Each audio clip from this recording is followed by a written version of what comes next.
Une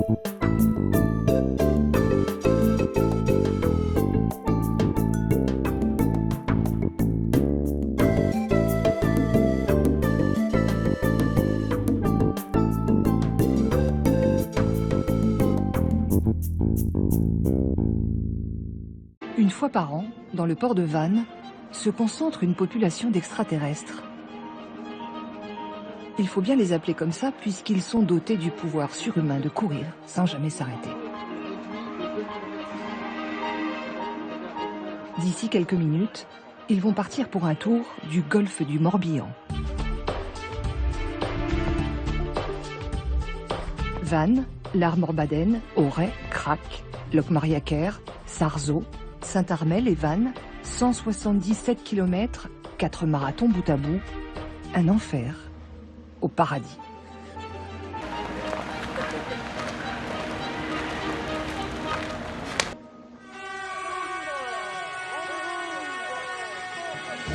« 1000 coureurs entament ce voyage.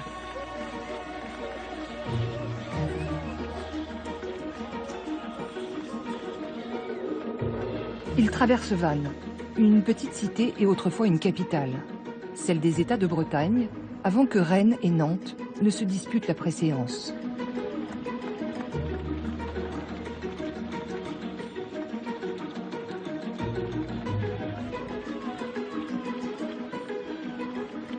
Les concurrents viennent d'un peu partout, seulement réunis par le culte qu'ils ont pour la course et pour le golf. Vous courez quelques centaines de mètres et là vous attaquez un milieu complètement différent avec ces marais, avec des passerelles dans les marais où vous êtes là pour le coup entre deux eaux.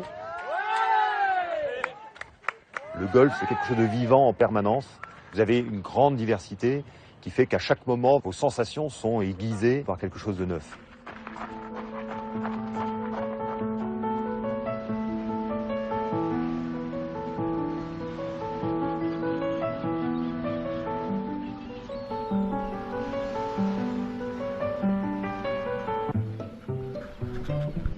La marée a rattrapé le tracé de la course.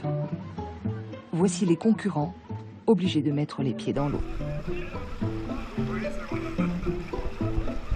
Ici, on vit au rythme des marées.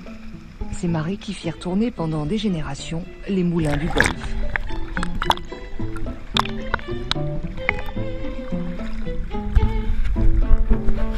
Cette année, la course tourne autour du golfe dans le sens inverse des aiguilles d'une montre. Comme si, en suivant son tracé, on pouvait remonter le cours du temps.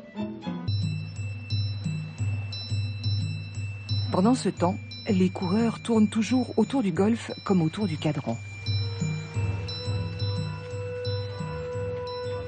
Le chrono ne s'arrête que le temps d'avaler un dîner. Quelques fruits, un bout de fromage. Les muscles ne doivent pas refroidir. On repart aussi sec. Quand la lumière tombe, le golfe redouble de...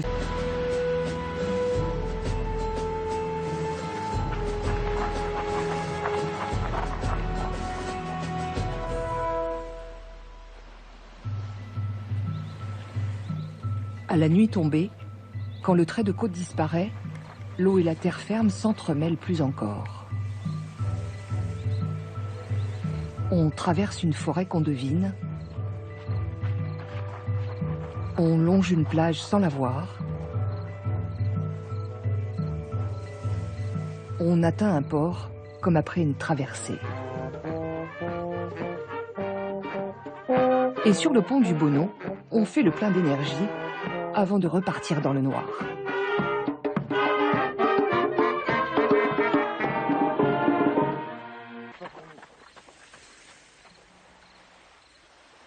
À mi-parcours, les concurrents atteignent la sortie du golfe. Un goulet par lequel l'océan s'engouffre et se retire à chaque marée. À peine 900 mètres de large pour laisser passer jusqu'à 400 millions de mètres cubes d'eau aux grandes marées. Au matin du deuxième jour de course, les concurrents passent d'une rive à l'autre à bord d'une flottille de semi-rigides. La traversée dure 8 minutes, 8 petites minutes décomptées du temps de chacun. Une micro-sieste avant de repartir sur les chemins, encouragés par les bénévoles comme Francis. Bon les commandos, on va arriver. Hein. La phase de repos va être terminée. Voilà, et la deuxième partie, elle est assez roulante, hein, assez plat, très roulante. Hein. Moralement, c'est dur parce qu'on voit souvent toutes les petites pointes. Ah là là, il faut que j'aille là-bas. Eh ben oui, il faut y aller. Mais comme vous êtes fort, vous allez le faire. Arrivé à Port-Navalo, il faut attaquer la deuxième moitié de la course. Force et honneur et bonne course à tout le monde. Ouais, merci. Ils ont 2 marathons dans les jambes et 2 autres à parcourir. Il ne manquerait plus qu'il pleuve.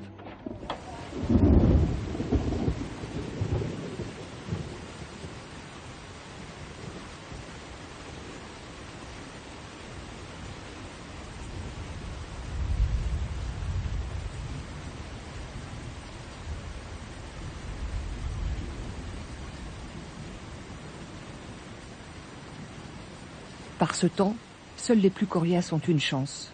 La course remonte maintenant vers le nord. En quittant la presqu'île de Ruisse, on entre dans les marais.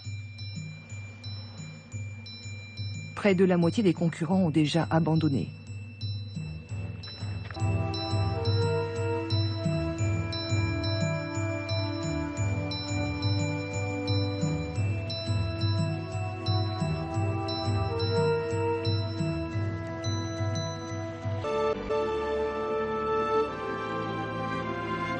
Plus au nord encore, la course longe la rivière de Noyalo, l'une des 3 rivières qui font du golfe un milieu maritime et fluvial à la fois. Les concurrents, eux, n'ont qu'une prière, voir enfin la ligne d'arrivée.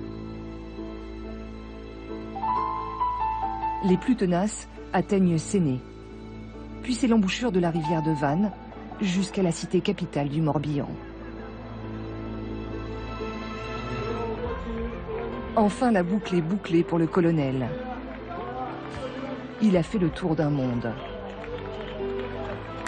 Comme les autres. Allez, bravo. Le temps de 3 marées hautes et 3 marées basses dans le golfe du Morbihan. Magnifique.